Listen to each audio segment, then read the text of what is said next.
Hey guys, today we will discuss about MOT. ठीक है, molecular orbital theory. It is my notes. I have completed your notes. ठीक है, मेरे पास आपके सारे के सारे नोट्स हैं MOT के. Don't worry about it. But सबसे पहले आपको ये चीज आनी भी चाहिए. ठीक है, कोई भी चीज आप नोट कर लो, वो चीज सफिशिएंट नहीं है आपकी एग्जाम्स के लिए या फिर आपके नॉलेज के लिए. आपको उस चीज की नॉलेज भी होनी चाहिए. ठीक है, तो ये नोट्स हैं, उससे पहले आपको इसकी नॉलेज जरूरी है कि मैं इसमें पूरा एक्सप्लेन करूंगी व्हाट इज MOT एंड कि ये VBT के बाद VBT को कैसे इसने एक्सटेंड किया. ठीक है, तो यहाँ पे देखो मॉलिक्यूलर ऑर्बिटल थ्योरी. मॉलिक्यूल्स किससे मिलके बने होते हैं? एटम से. ठीक है, और ये जो MOT है इसने VBT को बहुत ज्यादा हद तक एक्सटेंड किया. ठीक है, जहां पर VBT फेल हो गई थी बताने के लिए इसका मैग्नेटिक नेचर और इसका जो है कलर किसमें कैसे शो करता है, आयनिक नेचर, ये सब MOT ने बताया. जबकि जो VBT थी उसने ओनली ये बताया कि बॉन्डिंग्स होती है. ठीक है, उसने नॉन बॉन्डिंग यानी कि एंटी बॉन्डिंग के बारे में भी कुछ नहीं बताया था. तो यहाँ पे देखो ये क्या क्या, ये पहला तो ऑबाउ रूल को भी, ये ऑबाउ रूल को भी क्या करती है, ऑबाउ रूल को भी फॉलो करता है और हाइजेनबर्ग रूल को और पाउली रूल को. ठीक है, सबको क्या करता है, फॉलो करता है. इसमें भी सेम एनर्जी के ऑर्डर्स में जो है ऑर्बिटल्स में इलेक्ट्रॉन्स फील्ड्स होते हैं. ठीक है, एंड इसमें क्या होता है, और जो हुंसडीकर ने क्या बोला, सॉरी हाइजेनबर्ग ने क्या बोला था कि जब तक पूरे ऑर्बिटल्स में इलेक्ट्रॉन्स नहीं होंगे तब तक हम इसको पेयर नहीं कर सकते. ठीक है, ये रूल भी इसमें फॉलो होता है. ओके, ये सब रूल्स फॉलो होते हैं.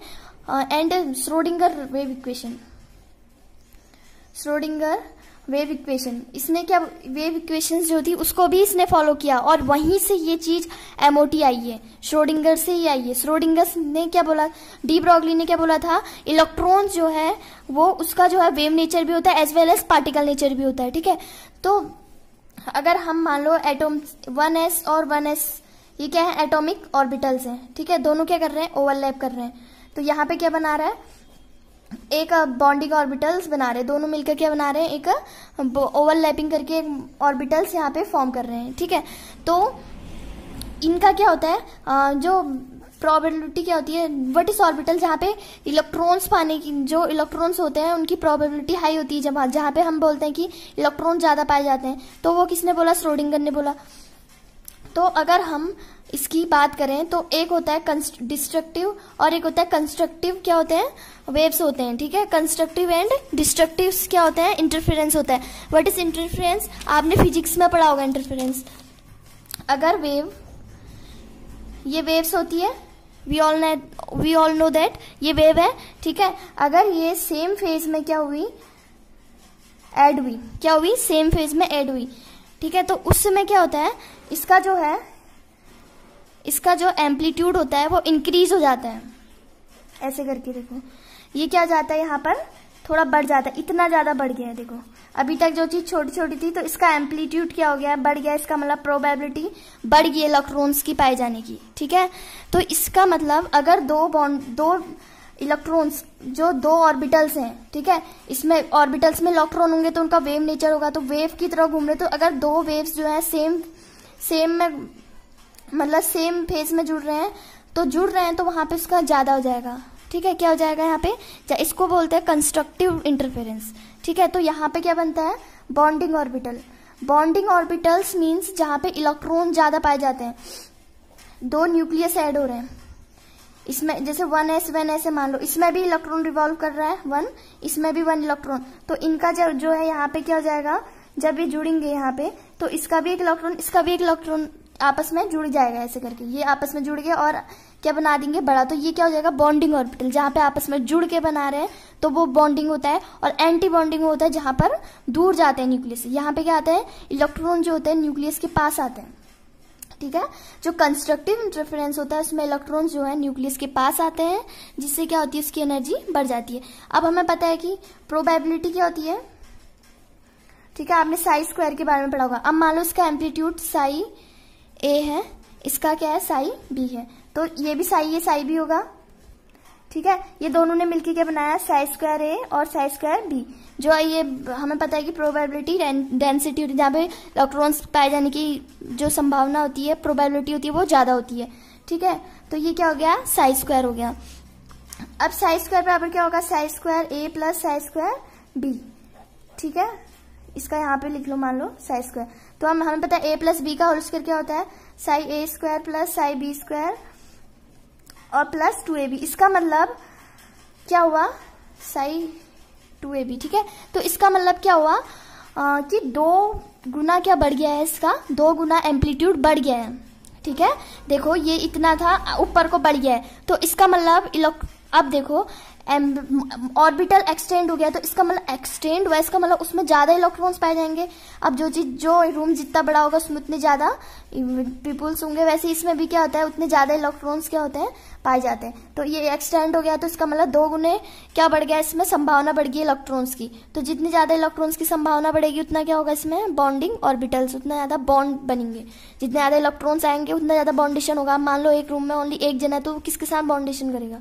ओके, वैसे ही इसमें क्या होता है, बॉन्डेशंस क्या हो गई, यहाँ पर बढ़ गई है। तो इसका मतलब इतना ज्यादा एम्पलीट्यूड इसमें बढ़ गया है, ये कंस्ट्रक्टिव हो गया। और ये वाला इंटरफेरेंस होता है, इसमें जो है सिग्मा बनता है, सिग्मा 1s बन गया। अभी स्टार की बात नहीं हुई, स्टार वहां पे बनता है जहां पे डिस्ट्रक्टिव होता है, जहां पे क्या होता है, दोनों के बीच में रिपल्सन होता है। यहाँ पे क्या होता है, न्यूक्लियस एंड इलेक्ट्रॉन्स के बीच में अट्रैक्शंस होते हैं, जिसकी वजह से ऑर्बिटल्स दोनों मिलेंगे। न्यूक्लियस होगा और इसका न्यूक्लियस और इसका ऑर्बिटल, इसका न्यूक्लियस और इसका ऑर्बिटल एक दूसरे की क्या करेंगे, अट्रैक्शन करेंगे। तो अट्रैक्शन करके मिलाएंगे, तो दोनों के जो रूम्स होंगे आपस में मिल गए, दो आपस में मिल गए और दोनों क्या हो गए, आपस में जुड़ गए। ठीक है, अब दोनों में क्या होगी, बॉन्डेशंस होगी। ठीक है, तो ये तो क्या हो गया, कंस्ट्रक्टिव वाला हो गया। और इसी को बोलते हैं एमओ, बॉन्डिंग मॉलिक्यूलर ऑर्बिटल। और इसकी स्टेबिलिटी क्या होती है, ज्यादा होती है, क्योंकि अगर जिस चीज में अब कोई जो मिलके रह रही है, तो वो अगर 2 जने हैं, अगर वो आपस में मिलके रह रहे हैं, तो ये वाला इसको कहीं नहीं जाने देगा और ये वाला इसको कहीं नहीं जाने देगा। तो ये स्टेबल हो गए एक ही जगह में। अनस्टेबल क्या होगा, जो एक इधर उधर फ्री घूमते हैं, और जबकि ये स्टेबल है क्योंकि दोनों आपस में बॉन्डेड है। ठीक है, तो ये इतना हो गया। इसके बाद अगर हम अभी हम ओनली इसका पढ़ते हैं, कंस्ट्रक्शन इंटरफेरेंस का। इसमें और भी बहुत कुछ होता है। ठीक है, अब इसके हम कुछ ऑर्बिटल, जैसे यहाँ पे 1s और 1s, हमेशा याद रखना कि सेम ऑर्बिटल्स मिलेंगे। ये नहीं कि 1s मिला दिया 2s मिला दिया, या फिर 2p से 2s मिला दिया, ऐसा कभी नहीं होगा। सेम हो, ये 1s है तो ये भी 1s होगा। इसका एक इलेक्ट्रॉन, इसका ये न्यूक्लियस निगेटिव, इसका पॉजिटिव, इसका निगेटिव। ठीक है, तो आपस में क्या मिला देंगे, ये ऑर्बिटल्स बनाएंगे और यहाँ पे इस टाइप का बन जाएगा। ठीक है, तो यहाँ पे सिग्मा 1s बन गया। ठीक है, दोनों में क्या हुआ, कंस्ट्रक्टिव इंटरफेरेंस हुआ, आपस में जुड़ गए। और यहाँ पे इलेक्ट्रॉन्स कहीं पे भी पाए जा सकते हैं। देखो, एक नोडल प्लेन होता है जहाँ पे इलेक्ट्रॉन्स नहीं पाए जाते, जबकि ये एक स्फीयर है, स्फीयर में तो कहीं पे भी पाए जा सकते हैं। ठीक है, स्फीयर एक ऐसी चीज होती है जहाँ पे इलेक्ट्रॉन्स कहीं पे भी मतलब प्रेजेंस हो सकते हैं। ठीक है, अगर हम इसकी बात करें तो ये हो गया, ये मॉलिक्यूलर ऑर्बिटल हो गया। ठीक है, अब देखो इसका अगर हम यहाँ पे अगर हम इसका नोट्स देखें तो ये पॉजिटिव होगा, ये निगेटिव। ठीक है, और ये पॉजिटिव, इसका ये सेम जुड़ रहे हैं। तो यहाँ पे क्या होगा, जो निगेटिव वाले हैं इलेक्ट्रॉन्स कहाँ जाना चाहेंगे, पॉजिटिव की ओर। तो निगेटिव वाला कहाँ जाएगा, पॉजिटिव की ओर। तो बीच में पॉजिटिव, ये निगेटिव कहाँ जाएंगे, इलेक्ट्रॉन्स न्यूक्लियस की ओर अट्रैक्ट होंगे, ये इलेक्ट्रॉन्स न्यूक्लियस की अट्रैक्ट होंगे। और जिस वजह से यहाँ पे क्या हो जाएगा, ये जो निगेटिव वाले चार्ज हैं ये क्या हो जाएंगे, छोटे हो जाएंगे, क्योंकि सब कहाँ चले गए, बीच में चले गए। क्योंकि इलेक्ट्रॉन्स कहाँ जाना चाहते हैं, न्यूक्लियस की ओर। अट्रैक्शन हो रहा है ना, क्योंकि देखो दोनों ऐड हो रहे हैं, तो इसका मतलब क्या हो रहा है, अट्रैक्शन हो रहा है। तो दोनों अट्रैक्शन हो रहे हैं तो बीच में चले गए। ठीक है, और निगेटिव क्या हो गए, कम हो गए हैं। अब ऐसे ही हम क्या करेंगे, ये वाला ऑर्बिटल ले लेंगे। ठीक है, ये हमने लिटरली इनको ज्वाइन कर दिया है, लिटरली दोनों को ओवरलैप करा दिया है। तो यहाँ पे क्या करेंगे, पॉजिटिव वाले ऐड, ये क्या होगा, कंस्ट्रक्टिव डिफरेंस। देखो पॉजिटिव तो नहीं होता, लेकिन ये क्या होता है, एक इंटरफेरेंस होता है जिसमें एक रूल होता है लैको का, जो लीनियर एटॉमिक ऑर्बिटल्स जो आपस में जुड़ते हैं वो होता है रूल इसमें। तो यहाँ पे क्या होता है, देखो यहाँ पे ये क्या होंगे, ये निगेटिव पॉजिटिव की हो जाएंगे, ये निगेटिव पॉजिटिव की ओर आएंगे। तो बीच में क्या होगी, डेंसिटी बढ़ जाएगी पॉजिटिव की, और निगेटिव की क्या हो जाएगी, कम, क्योंकि दोनों इलेक्ट्रॉन्स कहाँ जाएंगे, न्यूक्लियस की ओर जाएंगे। जो इलेक्ट्रॉन जितना ज्यादा न्यूक्लियस की ओर जाएगा वो उतना ज्यादा स्टेबल होगा, क्योंकि न्यूक्लियस बहुत ज्यादा हाईली एनर्जिक होता है, जो आप जुड़े रहता है, बांधे रखता है। ठीक है, तो यहाँ पे क्या हो जाएगा, ये बॉन्ड फॉर्म हो जाएगा, मॉलिक्यूलर ऑर्बिटल फॉर्म। ठीक है, अगर हम ऐसे करके कंस्ट्रक्टिव इंटरफेरेंस होगा तो ये इसका नोडल पॉइंट हो गया। ये क्या हो गया, इसका नोडल पॉइंट जहां पे इलेक्ट्रॉन्स डेंसिटी कम होती है। ठीक है, इसमें तो 0 क्योंकि गोल है, गोल में तो कहीं पे भी इलेक्ट्रॉन पाए जा सकते हैं, तो वहां पे कोई नोडल पॉइंट्स नहीं होता है। इसमें यहाँ पे इलेक्ट्रॉन नहीं पाए जाते तो इसमें नोडल पॉइंट्स होता है। अब मान लो 2px और 2px को हमने जोड़ दिया। ठीक है, दोनों एटम्स को हमने आपस में जोड़ दिया। तो यहाँ पे हमें पता है कि किस टाइप का बनाते हैं, इस टाइप के ऑर्बिटल्स बनाते हैं लाइक अ सेम। ठीक है, सेम की आकृति का बनाते हैं, जहां पे एक क्या होता है, नोडल प्लेन होता है, जहां पे इलेक्ट्रॉन्स डेंसिटी कम होती है, पॉजिटिव, और यहाँ पे निगेटिव। देखो जो यहाँ के निगेटिव थे ये पॉजिटिव की ओर जाने चाहिए, तो ये कम हो जाएगा, ये वाला एरिया, ये वाला ज्यादा हो जाएगा, यहाँ पे भी ऐसे हो जाएगा। ठीक है, तो ये जो ऐसे करके आते हैं ना, ऐसे लेटरली वर्टिकल आते हैं ना, वर्टिकल, तो वो हमेशा पाई बनाते हैं। क्या बनाते हैं, पाई ऑर्बिटल। तो 2π2px हो गया। ठीक है, ये तो था कंस्ट्रक्टिव। अब हम क्या पढ़ेंगे, अगर एक और पढ़ लो, डी ऑर्बिटल्स का भी पढ़ लो। डी ऑर्बिटल्स भी इंपॉर्टेंट है, तो आप इसका डी ऑर्बिटल का भी पढ़ लो। डी ऑर्बिटल में ऐसे होंगे, देखो हमें पता है ऐसे होता है, ऐसे करके होते हैं ना ऑर्बिटल्स, ऐसे करके px ऐसे करके। तो हमने dxy और dxy को क्या करा, आपस में जोड़ा, दोनों ऑर्बिटल्स को हमने क्या करा, आपस में जोड़ा। यहाँ पे प्लस सेम जुड़ जाएंगे इसमें। ठीक है, और जो डिफरेंट होंगे वो क्या करेंगे, माइनस हो जाएंगे। ठीक है, तो इसमें क्या होगा, ये दोनों। तो गाइस ये क्या है, कुछ डी ऑर्बिटल्स के एग्जाम्पल है। dxy एंड dxy ने यहाँ पे ओवरलैप करा, इसका पॉजिटिव, इसका पॉजिटिव। ठीक है, ये ओवरलैप करेंगे और यहाँ पे क्या बन जाएगा, कुछ इस टाइप का बन जाएगा, जहां पे क्या होगा, देखो जो ये निगेटिव, इस साइड निगेटिव होगा। ठीक है, इस साइड निगेटिव होगा, इस साइड पॉजिटिव, इस साइड निगेटिव, यानी कि इसका एक इंड में पॉजिटिव, एक इंड में पॉजिटिव, एक में निगेटिव। तो ये निगेटिव क्या करेंगे, पॉजिटिव की ओर आना चाहेंगे, और ये निगेटिव भी कहाँ क्या करेंगे, पॉजिटिव की ओर आएंगे, क्योंकि अट्रैक्शन होगा ना, न्यूक्लियस की ओर आएंगे, न्यूक्लियस पे ज्यादा पावर होती है। तो यहाँ पे क्या हो जाएगा, ये निगेटिव कम हो जाएंगे, ये किसकी ओर आने चाहेंगे, पॉजिटिव की ओर। तो यहाँ पे सेम ऐसे ही होगा। ठीक है, तो ये क्या करेंगे, न्यूक्लियस की ओर आएंगे, और न्यूक्लियस क्या कर जाएगा, फुल जाएगा, और किनारे से इलेक्ट्रॉन वाला कम हो जाएगा। ठीक है, तो ये कंस्ट्रक्टिव इंटरफेरेंस था। तो इसमें क्या हुआ था, when we overlap same face, अगर हम सेम फेस ओवरलैप करते हैं, इलेक्ट्रॉन गो टू न्यूक्लियस। ठीक है, सो ये क्या हो जाते हैं, फुल जाते हैं बीच में से, इसमें स्वेलन आ जाती है। तो ये कुछ एग्जाम्पल थे जो। अब मैं डिस्ट्रक्टिव इंटरफेरेंस, ऑलवेज याद रखना, इंटरफेरेंस में सेम फेस मिलता है तो बॉन्डिंग बनेगा, और अगर डिफरेंट मिलेगा तो एंटी बॉन्डिंग्स बनेगा। ठीक है, और मैंने ये बता दिया है, तो ये बहुत लंबा वीडियो ना हो, इसलिए अब मैं सीधा बताती हूँ डिस्ट्रक्टिव इंटरफेरेंस का। ठीक है, तो इसमें क्या होता है, व्हेन